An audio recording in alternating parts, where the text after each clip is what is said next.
आज की मुरली भी बाबा ने देही अभिमानी, देह अभिमान और देही अभिमानी, ठीक है, ये दोनों में फर्क है। एक तो शरीर का अभिमान, ठीक है, या आप आत्मिक स्मृति में रहो, दोनों में थोड़ा सा फर्क है। देह, देह बोलते हैं शरीर, और देही आत्मा, ठीक है। तो बस इन दोनों में थोड़ा सा फर्क है, इसके लिए बाबा बता रहे हैं कि क्या फर्क है, और अगर इनको चेंज कर लोगे तो क्या इससे फायदा हो जाएगा, ठीक है। तो आज की मुरली का सार है, सार मीन्स एसेंस। मीठे बच्चे बोलो, मीठे बाबा, देही अभिमानी बाप, देही अभिमानी, ठीक है, यानी कि आत्म अभिमानी, देही अभिमानी को आत्म अभिमानी कह सकते हैं। देही अभिमानी बाप तुम्हें देही अभिमानी भव का पाठ पढ़ाते हैं। जो जैसा है ऐसी तो बनाएगा। सपोज करो एक डॉक्टर है, डॉक्टर आपको इंजीनियर नहीं बना सकता ना, डॉक्टर आपको डॉक्टर ही बना सकता है। तो आत्मा है परमात्मा, ठीक है। तो वो अपने बच्चों को भी बोलता है, बच्चे आत्मा ही बन के सोचो, क्योंकि इस शरीर में आने से तुम भूल गए हो, ठीक है, अपने आप को फिर से तुम्हें याद दिलाना हो कि तुम कैसे थे। जब तक तुम आत्माभिमानी थे तुम बहुत खुश थे, तुम्हारे पास सब कुछ था, लेकिन किसी भी चीज में तुम्हारा मोह नहीं था। जैसे ही तुम्हें शरीर का भान हुआ, ऐसे ही हर चीज में मोह पड़ने लगा। जबकि रिसोर्सेज तो इतने ही है, रिसोर्सेज तो तुम्हारे पास तो अब तो कुछ भी नहीं है, तब इतने ज्यादा थे तो भी तुम्हें लालच नहीं था। अब थोड़े से में तुम परेशान हो। तो बाबा हमें ये बताने के लिए आए हैं, ठीक है। देही अभिमानी बाप तुम्हें देही अभिमानी भव का पाठ पढ़ाते हैं। तुम्हारा पुरुषार्थ है देह अभिमान को छोड़ना, ठीक है। मेहनत किसमें करनी है? देह अभिमान में। प्रश्न है, देही अभिमानी बनने से कौन सी पहली बीमारी उत्पन्न होती है? जब हमें शरीर का भान शुरू होता है ना, हम शरीर है, शरीर में सोचते हैं, तो सबसे पहले कौन सी बीमारी उत्पन्न होती है? बाबा बोल रहे हैं नाम रूप की बीमारी। नाम मतलब मेरा नाम मान शान, रूप मेरा शरीर, ठीक है, मैं ऐसा हूं, मैं सुंदर हूं, मैं मेरा रंग ऐसा है। तो नाम रूप की बीमारी सबसे पहले शुरू होती है। यह बीमारी ही विकारी बना देती है, ठीक है, क्योंकि मेल को फीमेल दिखेगा, फीमेल को मेल दिखेगा, विकार अपने आप जगेंगे। इसलिए बाप कहते हैं आत्म अभिमानी रहने की प्रैक्टिस करो। इस शरीर से तुम्हारा लगाव नहीं होना चाहिए। इसका मतलब ये नहीं कि शरीर को देखो नहीं, लेकिन शरीर से अटैच ना रहो। सिर्फ शरीर को नहीं, हमें जिसको भी देखना है आत्मा की दृष्टि से देखना है, ठीक है। यहाँ उसकी आत्मा देखनी कि ये आत्मा है, ये है, इसका इंस्ट्रूमेंट ये चला रही है, ठीक है। जैसे ड्राइवर है तो गाड़ी नहीं देखता वो पूरी, वो सिर्फ ड्राइविंग सीट पे देखता है, क्योंकि उसको वहीं बैठना है, वो उसी को देखेगा गाड़ी का ये ठीक है क्या, इसका क्लच गियर सब। वो पूरी गाड़ी को नहीं देखता पीछे कैसे सीट है क्या, वो तो बैठने वाले देखते हैं।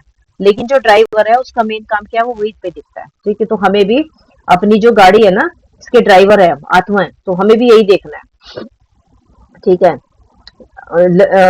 तुम्हारा इस शरीर से लगाव होना चाहिए, नहीं होना चाहिए। देह के लगाव को छोड़ एक बाप को याद करो तो पावन बन जाएंगे। बाप तुम्हें जीवन बंध से जीवन मुक्ति की युक्ति बतलाते हैं। यही पढ़ाई है। जीवन बंध क्या है?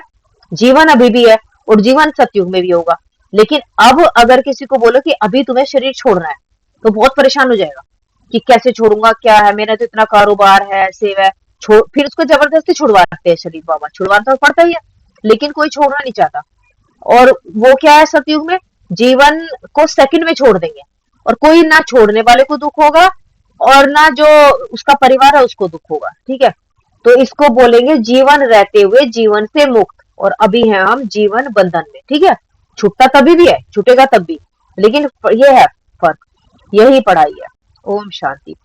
रूहानी बाप कह रहे हैं कि आत्म अभिमानी अथवा देही अभिमानी होकर बैठना है। क्या सोच के बैठना है? आत्मा समझ के बैठना है, ठीक है। आत्म अभिमानी भी कह सकते हैं, किसको याद करना है? बाप को, सिवाय बाप के और कोई को याद नहीं करना है। जब बाप से बेहद का वर्षा मिलता है, मतलब अधिकार मिलता है। एक तो होता है हद का अधिकार। अब तुम्हारे लौकिक पिता तुम्हें कितना दे सकते हैं? उनके पास जितना है उसका भी 10, 20, 30% दे सकते हो, लेकिन उसके पास तो कितना है? परमात्मा के पास बेहद है, उसकी कोई हद ही नहीं है। तो वो थोड़ा यूज करता है, वो सारी बेहद की चीजें अपने बच्चों को तो दे देता है ना। तो उनको याद करना है। बेहद का बाप आकर समझाते हैं देही अभिमानी भव, आत्म अभिमानी भव। देह अभिमान को छोड़ते जाओ, आधा कल्प तुम देह अभिमानी होकर रहे हो, फिर आधा कल्प देही अभिमानी होकर रहना है। देह अभिमान और देही फर्क आ रहा है ना। देह मतलब शरीर, देही मतलब आत्मा, ठीक है। सतयुग त्रेता में तुम आत्म अभिमानी थे, वहां मालूम रहता है कि हम आत्मा है, ठीक है। वहां हमेशा सबको पता होगा हम आत्मा है, शरीर को नहीं देखते वहां। आधा कल्प तुम देह अभिमानी, अच्छा यह अब यह शरीर बुरा हुआ तो इसको अब छोड़ते हैं, ठीक है, वो खुद छोड़ेंगे, यह चेंज करना है। यहाँ उसका सिर्फ एक एग्जांपल सांप, सांप का मिसाल, जो अपनी स्किन को जब पुरानी हो जाती है छोड़ देता है। तुम भी पुराना शरीर छोड़कर दूसरे शरीर में प्रवेश करते हो, इसलिए तुमको अभी आत्म अभिमानी बनना है। कौन बताते हैं? बाप, जो सदैव आत्म अभिमानी है। शिव बाबा क्या है? आत्म अभिमानी है, वह कभी देह अभिमानी बनते नहीं। अगर वो भी देह अभिमानी बन जाए तो ठीक हमें कौन करे? जब देवता ही गलत हो गए थे तो ठीक कौन करेगा? शिव बाबा भी शरीर में आ गए तो भल भल एक बार आते हैं तो भी देह अभिमानी नहीं बनते।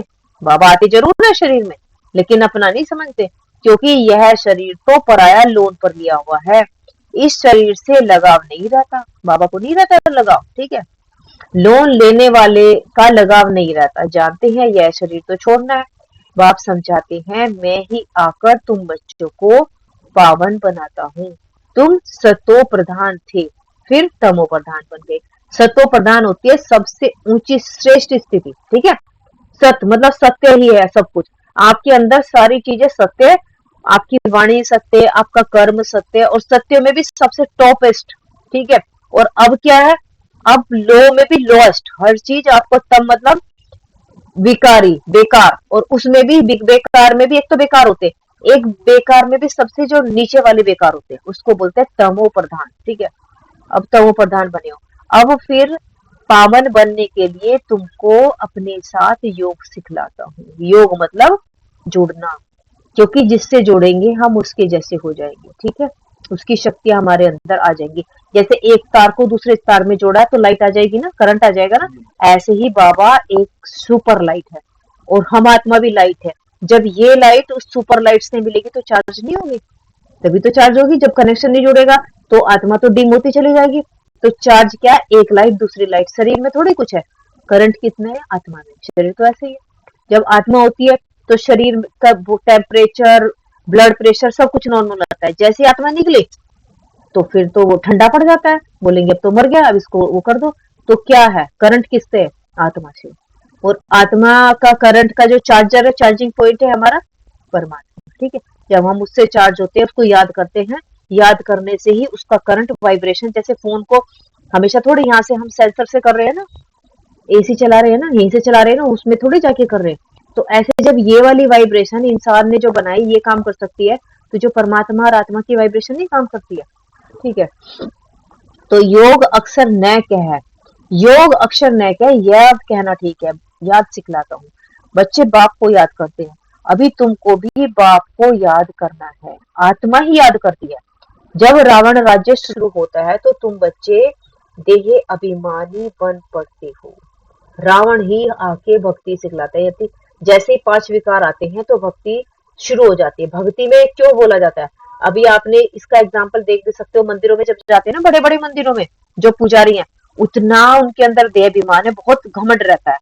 तो वो कोई बड़ा आदमी आएगा उसको फटाफट दर्शन कराएंगे, पैसे लेंगे क्योंकि उनसे पैसा मिलता है। कोई छोटा आएगा तो उसको पीछे कर देते हैं, क्योंकि उनको भी भक्ति का अभिमान है। भक्ति क्या लाती है? हमें अभिमान में लाती है।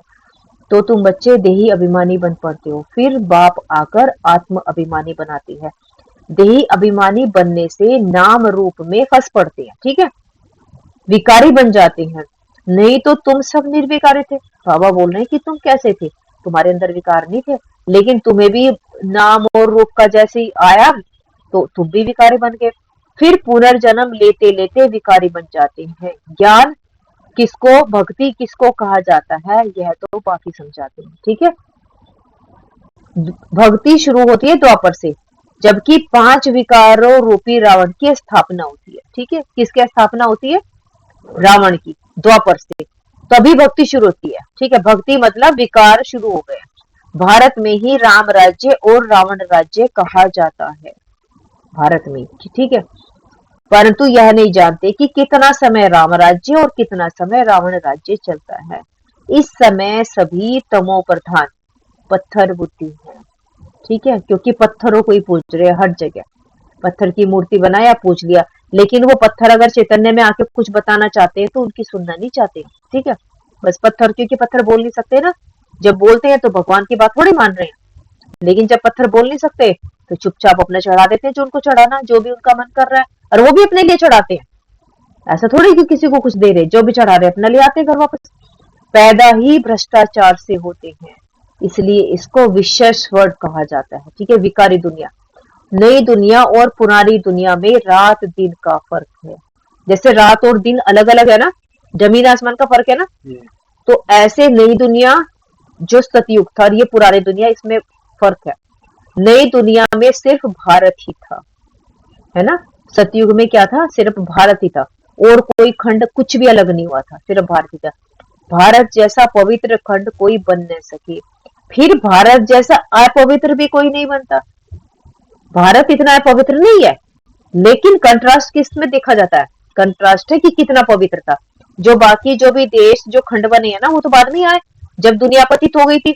तो अगर उनका कंट्रास्ट देखा जाए तो वो इतने वो नहीं हुए हैं, लेकिन जब इतना ज्यादा कुछ था उसके हिसाब से तो भारत बहुत करीब हो गया ना, अपवित्र बन गया ना, क्योंकि भारत के पास हर कुछ था, कोई ऐसी चीज नहीं थी। भारत से ही हमारी हिस्ट्री, अगर कुछ साल की हिस्ट्री भी देखी जाए, 1000-2000 साल की, तो हर देश के लोग यहाँ क्यों आते थे, क्योंकि उनको पता चलता भारत में अथाह धन है, संपदा है, जो भी रीति रिवाज है सब भारत में। उनके पास तो कुछ भी नहीं था, ठीक है, क्योंकि उनका तो सब कुछ खत्म हो गया था, तो यही पे था भारत में, ठीक है। जो पवित्र वही फिर अपवित्र बनता है, फिर पवित्र बनता है। तुम जानते हो जो देवी देवता पवित्र थे, फिर पुनर्जन्म लेते लेते अपवित्र बन गया। सबसे ज्यादा जाति जन्म भी यही लेते हैं, ठीक है, सबसे ज्यादा जन्म भी यही होते हैं। बाप समझाते हैं, मैं बहुत जन्मों के अंत के जन्म में अंत के भी अंत में आता हूँ, इसलिए बाबा हमें डिस्टर्ब नहीं करता। अब लास्ट में बस थोड़ा सा रह गया, क्योंकि बदलना है, अब आता है। यह पहला नंबर ही 84 जन्म पूरे कर वानप्रस्थ में जाता है, तब मैं प्रवेश करता हूँ। पहला नंबर यानी कि श्री कृष्ण, जब इनका 84वां जन्म होता है, 84 में भी लास्ट में जब ये वानप्रस्थी यानी 60 साल के हो जाते हैं, तब बाबा प्रवेश करते हैं। 60 साल तक बाबा ने कुछ नहीं बोला है, तब उसके बाद आएगा, तब मैं प्रवेश करता हूँ। त्रिमूर्ति ब्रह्मा विष्णु शंकर भी हैं, परंतु किसको मालूम नहीं है, ना ब्रह्मा का पता, ना विष्णु का पता, ना शंकर का पता, क्योंकि तमो प्रधान है ना। किसकी बायोग्राफी का किसी मनुष्य मात्र को पता नहीं है। पूजा करते हैं, परंतु सब है अंधश्रद्धा, जैसे बाकी लोग कर रहे हैं ना, कुछ मतलब नहीं, कोई जानना चाहता। किसी ने एक लोटा जल चढ़ा दिया, ठीक है मैं एक चढ़ा दूंगा, किसी ने एक फूल चढ़ा दिया, ठीक है मैं एक फूल चढ़ा दूंगा, तो ऐसे अंधश्रद्धा है। भक्ति को कहा जाता है ब्राह्मणों की रात, और सतयुग त्रेता है ब्राह्मणों का दिन, है ब्राह्मणों की सारी कहानी है, ठीक है, देवताओं की। सतयुग क्या है, देवताओं का दिन, और कलयुग क्या है, देवताओं की रात। और वो देवता कौन है, वो पहले ब्राह्मण बनते हैं ना, फिर तो देवता बनते हैं। अब ब्रह्मा प्रजापिता है तो बच्चे भी जरूर होंगे, तो इसका मतलब बच्चे भी होंगे ना। तो बाबा बोल रहे हैं कि ब्रह्मा अकेला थोड़ी होगा, ब्रह्मा ना अकेला यहाँ राज्य कर सकता है ना वहां, तो ब्रह्मा के साथ जैसे यहाँ सारे बच्चे जुड़ गए ना, ब्रह्मा कुमार ब्रह्मा कुमारी, ऐसे ही सतयुग में भी सब ब्रह्मा के साथ जाएंगे, तो यहाँ ब्रह्मा कुमार ब्रह्मा कुमारी, वहां क्या बनेंगे, देवी देवता, ठीक है सारे। अच्छा, हाँ, बच्चे भी होंगे, यह भी समझाया गया है। ब्राह्मणों का कुल होता है, डिनेस्टी नहीं, ठीक है। डिनेस्टी मतलब जैसे एक पीढ़ी दर पीढ़ी चलती आती है ना, वो नहीं होती है, कुल होता है, ठीक है। और ये ब्राह्मण कैसे बनते हैं, एक पर्टिकुलर जाति के नहीं है, कहीं से भी निकल के आ रहे, जो भी अलग अलग धर्मों में वर्णों में चले गए थे, तो ये यहाँ जो है जाति के आधार पर ब्राह्मण है, जो भक्ति मार्ग में कि ये ब्राह्मण जाति में पैदा हुआ तो ये ब्राह्मण है। लेकिन बाबा ने बोला सच्चे ब्राह्मण कौन है, जो बाबा के परमात्मा के बच्चे हैं, वही सच्चे ब्राह्मण है, और वो किसी भी यहाँ की किसी भी कास्ट में हो सकते हैं, ठीक है। तो ब्राह्मण है चोटी, इसलिए ब्राह्मणों का एग्जाम्पल जो अभी भी दिखाया वो चोटी दिखाया, देखने में आती है ना कि जो ब्राह्मण होते हैं वो चोटी छोड़ देते हैं, क्योंकि उनको बस इतना पता है कि चोटी, ये नहीं पता कि क्या है। चोटी का मतलब है सबसे ऊंचाई पे है ब्राह्मण, ठीक है, क्योंकि वही देवता बनते हैं। फिर ऊंच से ऊंच पढ़ाने वाला है परमपिता परमात्मा शिव, उनका नाम एक ही है, परंतु भक्ति मार्ग में अथाह नाम लगा दिए। भक्ति में कोई उनको कुछ बोलता है, कोई कुछ बोलता है, ठीक है। भक्ति मार्ग में चटचटा यानी कि भभका बोलते हैं। अब तुम देख रहे हो ना, भक्ति में बहुत सारी मूर्ति बनाएंगे, लाइट लगाएंगे, डीजे लगाएंगे, है ना, बहुत सारा खाना, गाने, नाचना, कितनों को बुलाते हैं, तो इसको बोलते हैं भभका, दिखावा, ठीक है। कितने चित्र, कितने मंदिर, यज्ञ, तप, दान, पुण्य आदि करते हैं, कहते हैं भक्ति से फिर भगवान मिलता है। लोगों को लगता है कि अगर जितनी भक्ति करोगे भगवान मिलेगा। किसको मिलता है? जो पहले पहले आते हैं। भक्ति से मिलते जरूर है भगवान, लेकिन किसको मिले? जो पहले पहले आते हैं, वही पहले पहले भक्ति शुरू करते हैं। कौन आते हैं सबसे पहले? कौन आते हैं? ब्रह्मा। हाँ, ब्रह्मा बाबा, श्री कृष्ण है ना, तो वो ही पहले श्री कृष्ण बनते हैं, बाद में वो सबसे पहले भक्ति शुरू करते थे, और फिर क्या होता है, वही भक्ति शुरू करते हैं। जो ब्राह्मणों, हाँ, जो ब्राह्मणों सो देवता बनते हैं, यथा राजा रानी तथा प्रजा। इसका मतलब पता है आपको? जैसा राजा होगा ऐसी उसकी प्रजा होगी। अगर राजा निर्विकारी है, ठीक है, सबको सुख देने वाला है, तो उसकी प्रजा भी ऐसी हो जाती है। और अगर वो विकारी है, बेकार है, तो उसकी प्रजा भी ऐसी।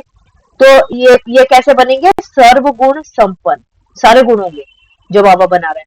16 कला संपूर्ण, संपूर्ण निर्विकारी, यानी कि इतना सा भी विकार नहीं रहेगा। अहिंसा परमो धर्म, अहिंसा परमो देवी देवता धर्म, मतलब देवी देवताओं को जो भक्ति में हिंसा दिखाया जाता है ना, कि देवताओं ने बाण चलाए, देवता कभी किसी की हिंसा नहीं कर सकते, क्योंकि पूरा संसार ही देवताओं का है। तो कोई एक देवता दूसरे देवताओं को थोड़ी मारेगा। ये तो कलयुगी मनुष्य का काम हो गया है, वो भी रावण के राज्य में आगे इसलिए मार रहे हैं, देवता नहीं मार सकते। भारत में एक आदि सनातन देवी देवता धर्म था, तब अथाह धन था, ठीक है। जब एक ही था, अथाह धन था। बाप याद दिलाते हैं, पहले पहले तुम देवी देवता धर्म वाले ही 84 जन्म लेते हो, ठीक है। सभी सारे जन्म उनके में, बाकियों के नहीं हुए, सब नहीं लेते। बाबा ने बोला सिर्फ 84 जन्म, फिर कह देते हैं 84 लाख जन्म, लेकिन भक्ति में क्या बोल दिया? भक्ति में डराने के लिए 84 लाख, 84 लाख में भी ये बोला कि आप सारे जानवरों की, कीड़े मकोड़ों की जब सारे जन्म कर लोगे, लास्ट में आपको मनुष्य जन्म मिलेगा, डराने के लिए। लेकिन वो तो तब भी नहीं डर रहे। जितना भी भक्ति में डराया है, जिन्होंने भक्ति के शास्त्र लिखे थे, सोच समझ के लिखे थे, लेकिन अब ये हालत हो गई, अब किसी शास्त्र का किसी मनुष्य पे कोई फर्क नहीं पड़ा, क्योंकि वो सिर्फ पढ़ते हैं, उसको फॉलो नहीं करते हैं, ठीक है। कल्प की आयु भी लाखों वर्ष कह दी है। बाप कहते हैं यह है 5000 वर्ष का ड्रामा। तो यह हुआ ज्ञान, ज्ञान सागर एक ही शिव बाबा गाया जाता है, वह है हद के बाप, यह है बेहद का बाबा। हद के बाबाओं के होते हुए भी बेहद के बाप को याद करते हैं, जबकि दुखी होते हैं, ठीक है। बेहद का बाबा है, लेकिन लोग किसको याद कर रहे हैं? हद के बाबाओं को, ठीक है। और याद कर रहे हैं, दुखी हो रहे हैं। पुनर्जन्म लेते लेते दुनिया पुरानी तमो प्रधान बन जाती है, तब फिर बाप आकर सेकंड में जीवन मुक्ति मिलती है। बाप आते हैं, सेकंड में जीवन मुक्ति मिलती है। जैसे आपको विश्वास हो गया कि आप देवी देवता धर्म के हो, तो बस आपको सेकंड में जीवन मुक्ति मिल गई, ठीक है। पढ़ाई में मेहनत करनी पड़ेगी। अब जैसे एक बच्चे का ने नीट को क्लियर कर लिया, उसी दिन से उसको क्लियर हो गया कि आज मैं डॉक्टर बन जाऊंगा। हालांकि उसको 5 साल लगेंगे, लेकिन पता तो चल जाएगा ना। ऐसी जैसे हम बाबा के बनते हैं, तो जीवन मुक्ति यानी कि देवता पद हमें मिल जाएगा, लेकिन मेहनत करनी पड़ेगी लास्ट दिन तक। ऐसा नहीं कि छोड़ देना है। बाबा के बन गए, बाबा ने हमें पहचान लिया, हमने बाबा को पहचान लिया, बस इसके बाद हमें मेहनत तो लास्ट दिन तक करनी है, ठीक है। किससे? बेहद के बाप से वर्षा मिलता है। तो जरूर जीवन बंद में है ना, पतित है फिर पावन बनना है, यह तो सेकंड की बात है। ज्ञान 1 सेकंड का है, क्योंकि पढ़ाई तो तुम बहुत पढ़ते हो, यह सब मनुष्य को पढ़ाते हैं। पढ़ती तो आत्मा है, परंतु देह अभिमान के कारण अपने को आत्मा भूल कर कह देते हैं हम फलाना मिनिस्टर हैं।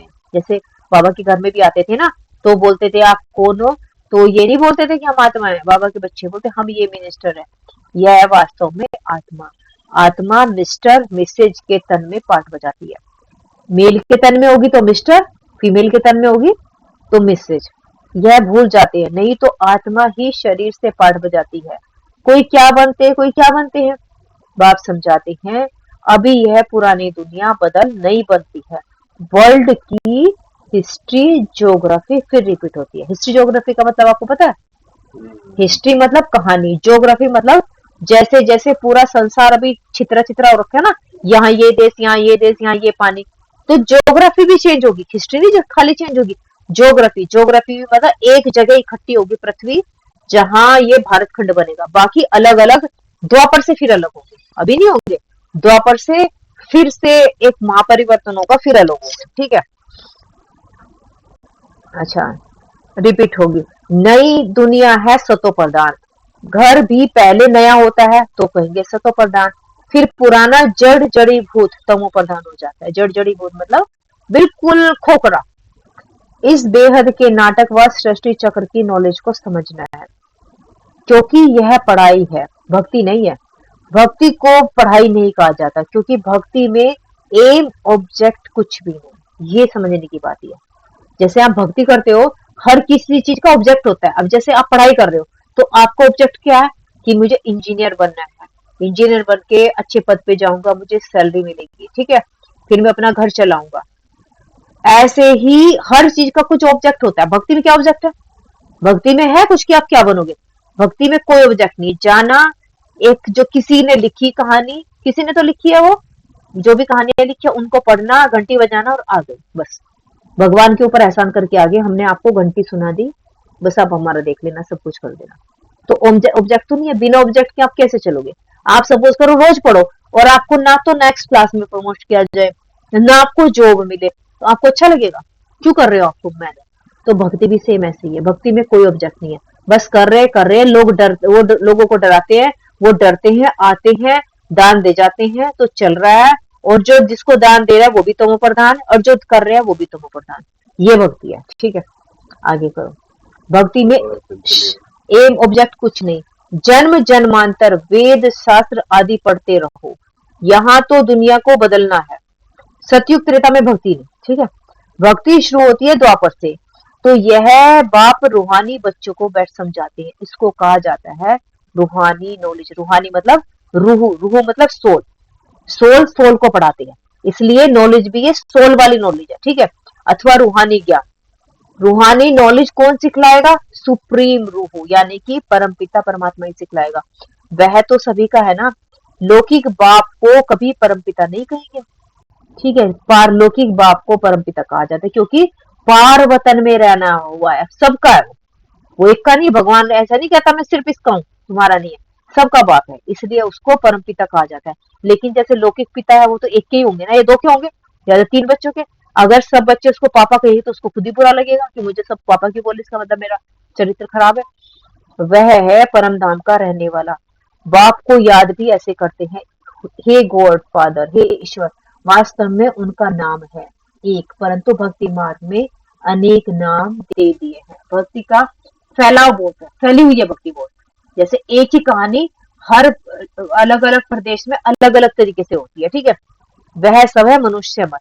अब मनुष्यों को चाहिए ईश्वरीय मत। ईश्वरीय मत है श्रीमत। श्री श्री 108 की माला बनती है ना, यह प्रवृत्ति मार्ग की माला बनती है। किसकी? प्रवृत्ति, जो हम रहते हैं, ठीक है। फिर पुनर्जन्म लेते लेते सीढ़ी उतरते उतरते इंसॉल्वेंट बन जाते हैं, ठीक है। अपने आप को क्या समझ लेते हैं? शरीर समझने लगते हैं। बुद्धि इंसॉल्वेंट बन जाती है तो मनुष्य देवाला मारते हैं। जो 100% सॉल्वेंट थे वो इस समय इंसॉल्वेंट हैं, बुद्धि को ताला लगा हुआ है। वह लोग किसने लगाया? गोडरेज का ताला लग जाता है ना। भारत की जितना नंबर 1 में था उतना और कोई खंड नहीं था। भारत की बहुत महिमा है। आज जो जितने भी खंड है ना, अगर आप आज के सबकी तुलना करो ना, तो भारत के सामने कुछ भी नहीं है। जो अभी लोग बोलते हैं ना अमेरिका इतना अच्छा है, लंदन इतना अच्छा है, बाबा बोल रहे हैं क्योंकि बाबा ने तो देखा है ना भारत कैसा था शुरू से। तो भारत की जैसा खंड कोई भी नहीं है, ठीक है। भारत सब धर्मों वालों का बड़े से बड़ा तीर्थ है। भारत में ही सारे धर्म वाले हैं, बाकी देशों में नहीं है। बाकी देशों में एक या दो धर्म होंगे, लेकिन सारे जो संसार के धर्म है वो भारत में ही है। परंतु ड्रामा अनुसार गीता को खंडन कर दिया है। भारत और सारी दुनिया की भूल है। गीता जो भगवान ने सुनाई थी ना, उसी का ही छोटा सा पार्ट गीता है, उसको भी सब नहीं मानते, उसका भी खंडन कर दिया। भारत और सारी दुनिया की भूल है, भारत में ही गीता का खंडन किया है। जिस गीता के ज्ञान से बाप नई दुनिया बनाते हैं और सर्व की सदगति करते हैं, गीता ज्ञान ये तो चल रहा है, इसी को ही लोग भूल गए, इसका ही खंडन कर दिया। भारत सबसे ऊंच और धनवान खंड था, जो फिर से बन रहा है, जो अभी फिर से बन रहा है। हाँ, या उल्टा झाड़ है, इसका बीज ऊपर है। समझाया था ना उस दिन उल्टा झाड़ कैसे है, क्योंकि बाबा ऊपर है और हम झाड़ के सब टालियां नीचे हैं। इनका बीज ऊपर में है, जिसको वृक्षपति, वृक्षपति कौन है? शिव बाबा। और बृहस्पति की दशा बैठती है, बृहस्पति कौन है? बृहस्पति है ब्रह्मा बाबा।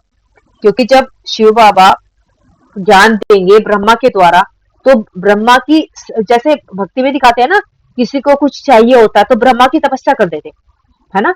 तो ब्रह्मा भी कम नहीं है, ब्रह्मा की तो बच्चे हैं, ब्रह्मा कुमार कुमारियां। तो जब हम ब्रह्मा के बच्चे बनते हैं, तो फिर हम पे उनकी दशा हम पे बैठ जाएगी ना, तो हमारा कोई कुछ संसार की कोई चीज कुछ बिगाड़ सकती है जब हम ब्रह्मा के बच्चे बन गए। बाप समझाते हैं, मैं वृक्षपति आता हूं तो भारत पर बृहस्पति की दशा बैठती है, ऊंचे बन जाते हैं। फिर रावण आता है तो राहु की दशा बैठ जाती है, राहु मतलब राक्षस, राहु को बोलते हैं राक्षस में काउंट होती है, असुर। भारत का क्या हाल हो जाता है, वहां तो तुम्हारी आयु भी बढ़ी रहती है, क्योंकि पवित्र हो, पवित्रता से पता है आपको आयु भी बढ़ती है। आधा कल्प तुम 21 जन्म लेते हो, बाकी आधा कल्प में भोगी बनने से आयु भी छोटी हो जाती है। अब सोचो 5000 साल में 2500 साल के अंदर सिर्फ 21 जन्म, और बाकी 2500 साल में 63 बर्थ लेती है, यानी कि कितनी आयु 1/3 हो गई, है ना। 1/3 होगी ना एज, जहाँ 150 साल थी वहां 50 रह गई, जहाँ 200 साल थी 200 का 1/3 कितना हो गया? 56.3। हाँ, तो ये होगी 1/3 आयु रहेगी। फिर तुम 83,000, अभी बाप समझाते हैं सतोप्रधान बनना है, इसलिए मामेकम याद करो। सब धर्म वाले इस समय तमोप्रधान हैं। तुम सभी को यह ज्ञान दे सकते हो, आत्माओं का बाप तो एक ही है, सब ब्रदर्स है, क्योंकि हम आत्माएं एक बाप के बच्चे हैं। बल कहते भी हैं हिंदू मुसलमान भाई भाई है, परंतु अर्थ नहीं जानते। आत्मा कहती राइट है, कहते सही है, हिंदू मुस्लिम भाई भाई है, लेकिन मानते तो कोई भी नहीं है। सब ब्रदर्स एक बाप के हैं। वर्षा देना ही है बड़े बाबा को, वह आते ही हैं भारत में। शिव जयंती मनाते हैं, परंतु वह कब आया था ये किसको नहीं पता। तुम्हारी युद्ध है 5 विकारों से। किससे युद्ध है हमारी? हमारी किसी मनुष्य से युद्ध नहीं है, अपने ही अंदर जो 5 विकार है उनसे युद्ध है। काम तो तुम्हारा जबरदस्त, काम तो तुम्हारा नंबर 1 दुश्मन है। कौन है? काम। रावण को जलाते हैं, परंतु वह है कौन जलाते हैं? कुछ नहीं जानते। द्वापर से लेकर तुम नीचे उतरते, इस समय पतित बन गए हो। एक तरफ शिव बाबा को याद कर पूजते हो, दूसरी तरफ फिर कहते हो वह सर्वव्यापी है। पहले तो भगवान को याद करते हैं और फिर बोलते हैं भगवान सब जगह है। जिसने तुमको विश्व का मालिक बनाया, उनको तुम माया के चक्र में आकर गाली देते हो। अगर तुम्हें ये बोले कि तुम्हारा पिता सब जगह है, तो ये गाली होगी ना पिता के लिए। अगर तुम बोलो कि सब भी मेरे पापा हैं, तो किसके लिए गाली दे रहे हो? यानी कि तुम अपने पापा को गाली दे रहे हो ना, तो ये गाली है। भगवान भी तो बोलता है मैं तुम्हारा पिता हूँ, लेकिन तुमने मुझे सब जगह बदल दिया, यानी कि गंदे से गंदे काम भी मैं ही कर रहा हूँ, फिर तो मेरे लिए तो गाली हो गई ना। बाप कहते हैं मीठे बच्चों, तुम मुझे अनगिनत जन्मों में ले गए हो, मुझे कण कण में क्या दिया है। यह भी ड्रामा बनाया हुआ है। बेहद के बाप की ग्लानि करते हैं, कितनी पाप आत्माएं बन गए हैं। रावण राज्य है ना, यह भी तुम जानते हो। इस समय सब भक्तियां हैं, सबकी सदगति करने वाला कौन है? सचखंड स्थापन करने वाला सबका बाबा है। रावण को बाबा नहीं कहा जाता। 5 विकार हर एक में है, विकार से पैदा होती हैं, इसलिए भ्रष्टाचारी कहा जाता है।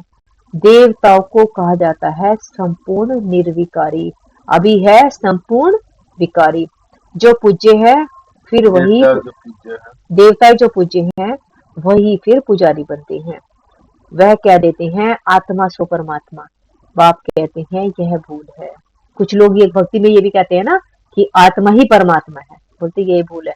पहले तो अपने को आत्मा निश्चय करना है। हम आत्मा इस समय ब्राह्मण कुल के हैं, फिर देवता कुल में जाते हैं। यह ब्राह्मण कुल है सर्वोत्तम कुल। ब्राह्मणों की डिनास्टी नहीं होती है, चोटी है ब्राह्मणों की। ठीक है, ब्राह्मण सबसे ऊपर है। तुम ब्राह्मण हो ना, सबसे ऊपर में है शिव बाबा। भारत में विराट रूप बनाते हैं, परंतु उसमें ना ब्राह्मणों की चोटी है, ना चोटियां ब्राह्मणों का बाप है। चोटी मतलब ब्राह्मणों का बाप कौन है? शिव बाबा। और कुछ नहीं समझते, त्रिमूर्ति का अर्थ भी नहीं समझते। नहीं तो भारत को कोट ऑफ आर्म्स त्रिमूर्ति शिव का होना चाहिए। ठीक है, भारत का कोट ऑफ आर्म्स क्या होना चाहिए? जैसे कोट होता है ना हर देश का, त्रिमूर्ति शिव होना चाहिए। अभी तो यह कांटों का जंगल है, तो जंगली जानवरों का कोट ऑफ आर्म्स बना दिया है। ठीक है, अमर जैसे बोलते हैं ना भारत का राष्ट्रीय पक्षी, वो बोलते हैं ना मोर। भारत का राष्ट्रीय शेर, क्या शेर को बोलते हैं ना, तो इनका बना दिया। जबकि कोट ऑफ आर्म्स होना चाहिए था त्रिमूर्ति शिव, क्योंकि यही भारत की पहचान है। फिर उसमें लिखा हुआ है सत्यमेव जयते, जो कोट बनाया है ना भारत का, भारत की जो पहचान है, इसमें ये लिखा जाता है ना लोगो, सत्यमेव जयते। सत्ययुग में दिखाते हैं शेर बकरी इकट्ठे जल पीते हैं। सत्यमेव जयते माना विजय, सब क्षीर सागर में ही रहते हैं। क्षीर सागर मतलब मिलजुल के रहने वाले। सतयुग में लून पानी नहीं होते। लून पानी मतलब अलग अलग, एक दूसरे को दुख देने वाले नहीं होते। रावण राज्य में लून पानी, राम राज्य में क्षीरखंड। खीरखंड मतलब साथ में रहते, जैसे खीर होती है ना, खीर और चावल, दूध और चावल जब खीर बन जाती है तो मिल जाते हैं सारे। लून पानी मतलब अलग अलग हो जाना।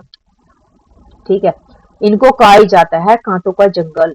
एक दो को पहला नंबर का काटे विकार का लगाते हैं। बाप कहते हैं काम महाशत्रु है, यह आदि मध्य अंत दुख देने वाला है। नाम ही है रावण राज्य। बाप कहते हैं इन 5 विकारों पर जीत पाकर जगत जीत बनो। ठीक है, 5 विकारों पर अगर जीत पाओगे तो जगत जीत। जगत को जीतने वाले कौन है? देवता, है ना।